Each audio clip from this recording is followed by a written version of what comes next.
2026-এর বিধানসভা নির্বাচনের আগে আপনাদের কি মূল হাতিয়ার এনফোর্সমেন্ট ডিরেক্টরেট? ইডি ইচ্ছে করলে মুখ্যমন্ত্রীর বাড়িতেও তদন্ত করতে পারে। সিনেমা জগৎ বা অন্য জগতের কেউ এসে যাবে আর সে টিকিট পেয়ে যাবে, এরকম ঘটনা এবার হবে না। একটা এমএলএ হওয়ার থেকে যদি 50টা এমএলএ আমার হাতে থাকে, আমার মনে হয় সেটার ক্ষমতা অনেক বেশি। আমি আশা করি মোদিজির যে সভা হবে 18 তারিখ, ওখানে উনি নিশ্চয়ই কোনো বার্তা দিয়ে যাবেন পশ্চিমবাংলার জন্যে, যেটা আগামী দিন পশ্চিমবাংলার উন্নতির স্বার্থে কাজে লাগবে। মানুষ আজকে জেগে গেছে, মানুষ চাইছে পরিবর্তন। 2026-এর এই লড়াই নাকি শেষ লড়াই, এইভাবে একটা উজ্জীবিত করার চেষ্টা করছেন আপনার দলেরই রাজ্যের বিধানসভা বিরোধী দলনেতা শুভেন্দু অধিকারী, বা অন্যান্য নেতারাও বলছেন যে এবারের লড়াই সনাতনী হিন্দুদের কাছে শেষ লড়াই। এরকম স্লোগান দিতে হচ্ছে কেন? আমার থেকে অনেক উচ্চ ধরনের নেতা অমিত শাহজি বা মোদিজি, তারা তো বলে দিয়ে গেছেন এবার 2/3 মেজরিটি আসবে। সুতরাং আমি তো সেটাই বলবো যে আমরা 200 পার করব। দাদা দিদির রাজনীতির বিশেষ প্রতিবেদনে আজকে আমাদের সঙ্গে রয়েছেন বরিষ্ঠ বিজেপি নেতা, রাজ্য বিজেপির প্রাক্তন সহ সভাপতি রাজকমল পাঠক। আমরা কথা বলবো তার সঙ্গে। রাজকমলদা, প্রথম প্রশ্ন, আপনাদের 2026-এর বিধানসভা নির্বাচনের আগে আপনাদের কি মূল হাতিয়ার এনফোর্সমেন্ট ডিরেক্টরেট, মানে ইডি কি আপনাদের প্রচারের দায়িত্ব নিয়েছে? তৃণমূল অন্তত কথা বলছে যে আইপ্যাকের যে ডিটেলস, মানে আইপ্যাকের যে তৃণমূলের জন্য প্রচার কৌশল তৈরি করেছিল, সেইটা আসলে বিজেপির জন্য নিতে এসেছিল ইডি। কি মনে করছেন? একদমই নয়। ইডি ইচ্ছে করলে মুখ্যমন্ত্রীর বাড়িতেও তদন্ত করতে পারে, সেরকম যদি তাদের কাছে এভিডেন্স থাকে। তো যে তদন্তটা হচ্ছে সেটা কিন্তু বিজেপির নির্দেশে তদন্ত হচ্ছে না, সেটা কোর্টের নির্দেশে তদন্ত হচ্ছে।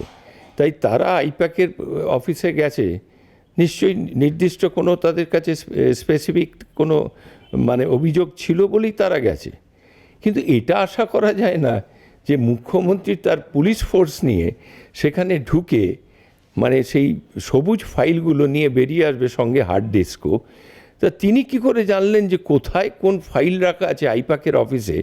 আগে তো ওনাকে কোনো দিন আইপ্যাকের অফিসে যেতে দেখা যায়নি। তাহলে সেখানে কি ছিল? কে তাকে খবর দিল যে এই অমুক জায়গায় বিশেষ কিছু ডকুমেন্টস রাখা আছে? আজকে ধরুন আইপ্যাকের অফিসে গিয়ে যদি ইডি নিয়ে আসে যে কে বুথে বসছে বা কে প্রার্থী হচ্ছে, সেটা এমন কিছু ভয়ঙ্কর ঘটনা নয়। কারণ কে বুথে বসবে না বসবে সেটা আমাদের বুথের লোকেরাও জানে, যে তৃণমূলের হয়ে কে বুথে বসবে না বসবে। তো এগুলো কোনো গভীর কোনো সিদ্ধান্ত নয় যেটা লুকিয়ে রাখার মতো। তো প্রার্থীও আজ নয় কালকে ডিক্লেয়ার হয়ে যাবে, এটা তো ওপেন সিক্রেট। তো সেইটাকে নিয়ে আসার জন্যে মুখ্যমন্ত্রী নিজে পুলিশ ফোর্স নিয়ে গিয়ে ইডির ওপর জোর করে সেখান থেকে ছিনিয়ে আনা হলো। সেটাতে শুনছি নাকি ডাকাতি কেসও দেওয়া হবে, কারণ তাদের ভয় দেখিয়ে সেগুলো নিয়ে আসা হয়েছে। এবং আরও অবাক হওয়ার ঘটনা হলো যে সেখানে যারা গার্ড ছিল ইডির হয়ে, তাদেরও ডিটেলস নেওয়া হচ্ছে যে কারা কারা সেখানে উপস্থিত ছিল। আজকে মমতা বন্দ্যোপাধ্যায় যখন মুভ করেন, তার সঙ্গে একটা পুলিশ ফোর্স মুভ করে, তারা তো ওপরওয়ালার নির্দেশে মুভ করে। তো সেখানে যারা সিকিউরিটিতে ছিল ইডির হয়ে, তাদেরও ডিটেলস নেওয়া হচ্ছে এবং তাদের উপরেও নাকি তদন্ত হবে, তাদের বিরুদ্ধেও কেস দেওয়া হবে। এইরকম একটা প্রেক্ষাপটে 2026-এর বিধানসভা নির্বাচন, আপনাদের রাজ্য কমিটিতে একটা রদবদল হলো, আপনি কোথাও নেই, কোনো পিকচারে নেই, কেসটা কি? আমি পিকচারে নেই কে বলল? আমি রোজই পিকচারে আছি। কালকেও আমি 2টো সভা করেছি। তাই পিকচারে নেই বলাটা ভুল কথা। আমরা হচ্ছে গাছের শেকড়, তাই আমাদের হয়তো দেখা না যেতে পারে, কিন্তু আমরা যদি রস না টানি তাহলে গাছ বাঁচবে না, আর ওখানে ফল ফুলও হবে না। ফল ফুল হচ্ছে নেতা নেত্রীরা। আজকে একটা গাছের পরিচয় হচ্ছে আম গাছ বা জবা ফুলের গাছ, সেটা ফল ফুলের পরিচয় হয়, কিন্তু সেই ফল ফুল ফলে আবার ঝরে যায়, কিন্তু গাছটা বেঁচে থাকে। কী কারণে? কারণ শেকড়টা যদি রস টানতে পারে তাহলেই গাছটা বেঁচে থাকে। তা আমরা পার্টির শেকড়, তাই আমরা আছি, থাকবো, ছিলাম, আছি এবং থাকবো, এই নিয়ে কোনো সন্দেহ নেই। আর কমিটি দেখুন, শুধু যে শ্রমিক ভট্টাচার্য কমিটি করেছে এরকম ব্যাপার নয়। এটা দিল্লি থেকে অমিত শাহজির টিম এখানে কাজ করছে, সেখানে সুনীল বানসালজি আছেন, ভূপেন্দ্র যাদবজি আছেন, তারা ওভারঅল পিকচারটা দেখছেন। তো সেই হিসেবেই একটা সমন্বয় করে একটা কমিটি তৈরি হয়েছে। কিন্তু একটা জিনিস মাথায় রাখতে হবে, মানে আমার নেতারা, আমি শুনতে পাচ্ছি তারা বলছে যারা পদ পাবে তারা হয়তো টিকিট পাবে না। তাই অনেকে হয়তো হতাশায় ভুগছে যে আমি পদ পেলাম না। এটাতে হতাশ হবার কিছু নেই। 294টা সিট, তো সেখানে তো 294টা লিডার লাগবে সেগুলোকে লড়ার জন্যে। এবং অমিত শাহজি বা সুনীল বানসালজি বলে দিয়েছেন যে কোনো টেন্টেড লিডার বা হঠাৎ করে আসা টেন্টেড লিডার, হ্যাঁ, বা সিনেমা জগৎ বা অন্য জগতের কেউ এসে যাবে আর সে টিকিট পেয়ে যাবে, এরম ঘটনা এবার হবে না। সুতরাং আমি বলবো যারা আছেন, যারা জায়গা পাননি, তারা ধৈর্য ধরুন, আপনাদের জন্য হয়তো আরও ভালো কিছু অপেক্ষা করছে। একটা সময় রাজকমল পাঠকের ললাট লেখনটা প্রায় হয়ে গিয়েছিল, তিনি প্রার্থী হবেন। শেষ মুহূর্তে সেই ললাট লিখন কেউ বা কারা বদলে দিয়েছিল। এবারও যদি সেই ঘটনার পুনরাবৃত্তি হয়, কোথাও কি সিঁদুরে মেঘ দেখলে ভয় লাগে? আর দেখুন, ব্যাপারটা হচ্ছে কি, আপনার 4 আঙুলের যে ভাগ্য আছে সেটাতে যে লিখনটা লেখা আছে তার বাইরে কিছু যাবে না। আপনি অনেক অনেক বেশি আপনার কাছে গুণাবলী থাকতে পারে, কিন্তু হঠাৎ দেখা গেল কারুর হয়তো ভাগ্য, মানে যেটাকে বলে হরস্কোপ, সেটা খুব স্ট্রং, তো সে পেয়ে যেতে পারে, আমি নাও পেতে পারি। কিন্তু তা বলে পার্টির থেকে সরে যাওয়া বা পার্টির থেকে দূরে থাকা, এটা তো কোনো মানে নেই।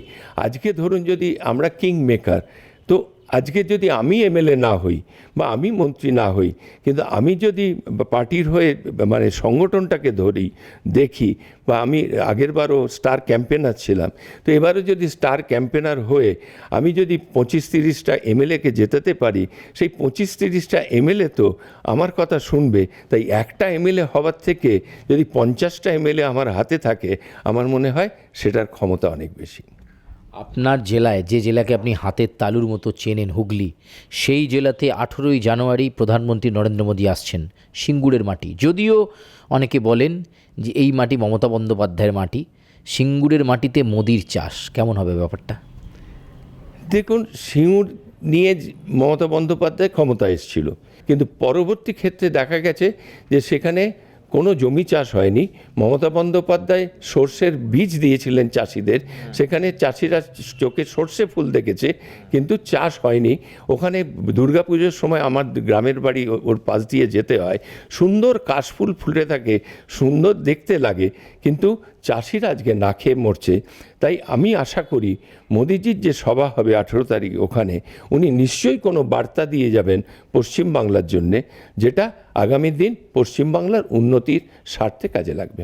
আপনার দলেরই একজন গুরুত্বপূর্ণ নেতা ছিলেন একটা সময়, পদাধিকারীও ছিলেন, সায়ন্তন বসু, তিনি বলছেন এ বিজেপির পক্ষে 2026-এ বৈতরণী পার করে ক্ষমতায় আসা সম্ভব নয়। দেখুন, ওটা ওর মন্তব্য, আমি কিন্তু ভিন্ন মত পোষণ করি।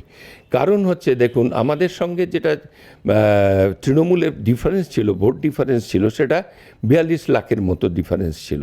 তো আজকে 58 লক্ষ ভুয়ো ভোটার কাটা পড়ে গেছে এসআইআরে, এবং যে স্ক্রুটিনি চলছে সেটা প্রায় 1.5 কোটি ভোটারের স্ক্রুটিনি চলছে, তার থেকেও বাদ যাবে। সেই জন্যে মমতা কিন্তু ভয় ভীত, কারণ সেই ছাপ্পা ভোটগুলো মারতে পারবে না। তাই আমার বিশ্বাস যে এবার বিজেপি জেতার চান্স 100%। কারণ মুসলমান যে ভোট ছিল, যারা ভাবতো যে বিজেপি তাদের নয়, তৃণমূল তাদের স্বার্থে আছে, আজকে তারাও কিন্তু ভেঙে গেছে। আমরা হুমায়ুন কবিরকে দেখতে পাচ্ছি, আরও অনেককে আগামী দিন আপনারা দেখতে পাবেন, যারা কিন্তু তৃণমূলকে সাপোর্ট করবে না। তারা আজকে মুসলমান হয়েও তারা বুঝতে শিখে গেছে যে, যারা ভারতীয় মুসলমান, তারা বুঝতে শিখে গেছে যে অনুপ্রবেশকারী মুসলমান তাদের কোনো ভালো করবে না, তাদের পাতে ভাগ বসাবে। তাই জন্যে আগামী দিন কিন্তু বিজেপির দিন আসছে। সব জায়গায় কমিটি রেডি নেই, আপনি বলছেন বিজেপির দিন আসছে। দেখুন, কমিটি নয়, যখন প্রথম জনতা পার্টি ভারতবর্ষে ক্ষমতায় আসে, তখন তাদের কোনো কমিটি ছিল না, এটা মানুষের ভাবাবেগে তারা এসে গেছিল ক্ষমতায়। তাই কমিটি কোথায় আছে বা নেই সেটা কোনো ফ্যাক্টর নয়, মানুষ আজকে জেগে গেছে, মানুষ চাইছে পরিবর্তন।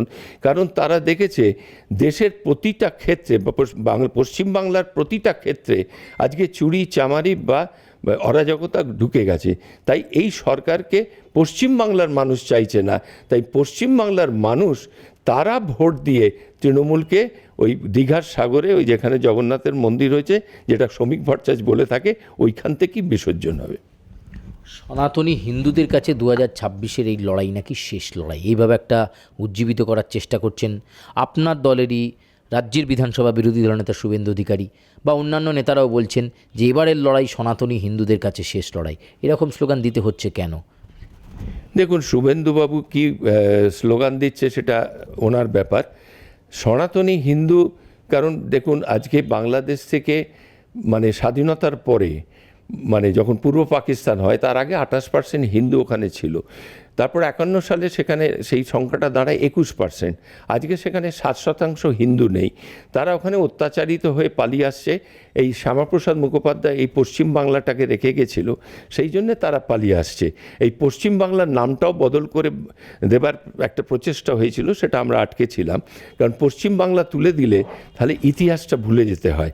তাই এই যে চলে আসছে, তাই যারা হিন্দু ওখান থেকে চলে আসছে, এবারও যদি পশ্চিমবাংলার যে অবস্থা হচ্ছে, আজকে যেভাবে অনুপ্রবেশ হচ্ছে, মানে আমাদের যদি এখানে প্রশাসন থাকতো তাহলে মানে বিএসএফের 4000 কিলোমিটার বাংলাদেশের সঙ্গে ভারতবর্ষের বর্ডার, তার মধ্যে সুন্দরবনের মতো এলাকা পড়ে, পাহাড় পর্বতও পড়ে।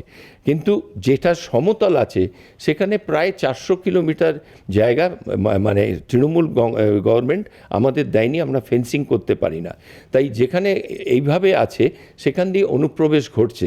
তাই বর্ডার সিকিউরিটি ফোর্স তো আর 1 ফুট অন্তর অন্তর 400 কিলোমিটার দাঁড়িয়ে থাকতে পারে না। তাই সেই অনুপ্রবেশ হচ্ছে।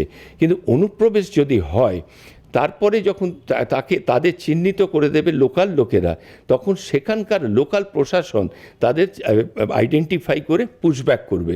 কিন্তু এখানে কি হচ্ছে, তার উল্টো ঘটনাটা ঘটছে। তাদের ভোটার কার্ড বা আধার কার্ড বানিয়ে দিয়ে তাদের বিভিন্ন জায়গায় কাজে পাঠিয়ে দেওয়া হচ্ছে, অন্য নামে, অন্য পরিচিতি দিয়ে, অন্য নামে। তো এটা ভয়ঙ্কর পরিস্থিতি আজকে ভারতবর্ষের জন্যে। শুধু পশ্চিমবাংলা বাঁচা নয়, এই পশ্চিমবাংলা যদি না বাঁচে সেখানে কিন্তু সারা ভারতবর্ষের সিকিউরিটি নিয়ে একটা প্রশ্ন উঠে যায়। তাই সনাতনী যারা হিন্দু আছে তাদের তো জাগতেই হবে। তার সঙ্গে আমি বলবো যে আমাদের ভারতবর্ষের যারা মুসলমান ভাই, যাদের অবদানও আজকে ভারতবর্ষের বুকে কিছু কম নেই। আমরা আব্দুল কালামের মতো লোককে পেয়েছি যাকে রাষ্ট্রপতি বানিয়েছিলাম। তো এবং নেতাজির সঙ্গেও কিন্তু তার সঙ্গী যারা ছিল তারা মুসলমান ভাই ছিল। তাই তাদেরও অবদান কিছু কম নেই। এবং তারাও আজকে বুঝতে পারছে যে আমার দেশে বিদেশি লোক কেন ঢুকবে, সেটা তারাও অনুভব করছে। এবং তারাও অনুভব করে আজকে বিজেপির পাশে দাঁড়াবে, এটাই আমার মত। আপনার কাছে শেষ প্রশ্ন, 294টা বিধানসভার মধ্যে আপনারা এবার কতটা আশা করছেন, কটা এক্সপেক্ট করছেন? দেখুন, এটা আমার বলার থেকে, আমার যেটা সার্ভে, তার থেকেও আমার থেকে অনেক উচ্চ ধরনের নেতা অমিত শাহজি বা মোদিজি, তারা তো বলে দিয়ে গেছেন এবার 2/3 মেজরিটি আসবে। সুতরাং আমি তো সেটাই বলবো যে আমরা 200 পার করব। আপনাকে অনেক ধন্যবাদ। আমরা কথা বলছিলাম রাজকমল পাঠকের সঙ্গে, এবং ইডির রেড থেকে শুরু করে আইপ্যাক এবং মমতা বন্দ্যোপাধ্যায় তাদের অবস্থান কী, এবং সেই সঙ্গে ভারতীয় জনতা পার্টি কীভাবে তাদের লড়াইয়ের জমিকে তৈরি করছে, এবং প্রধানমন্ত্রী নরেন্দ্র মোদীর সফর, সব কিছু নিয়েই আলোকপাত করলেন রাজকমল পাঠক। ক্যামেরায় প্রসেনজিতের সঙ্গে সুচারু, দাদা দিদি রাজনীতি।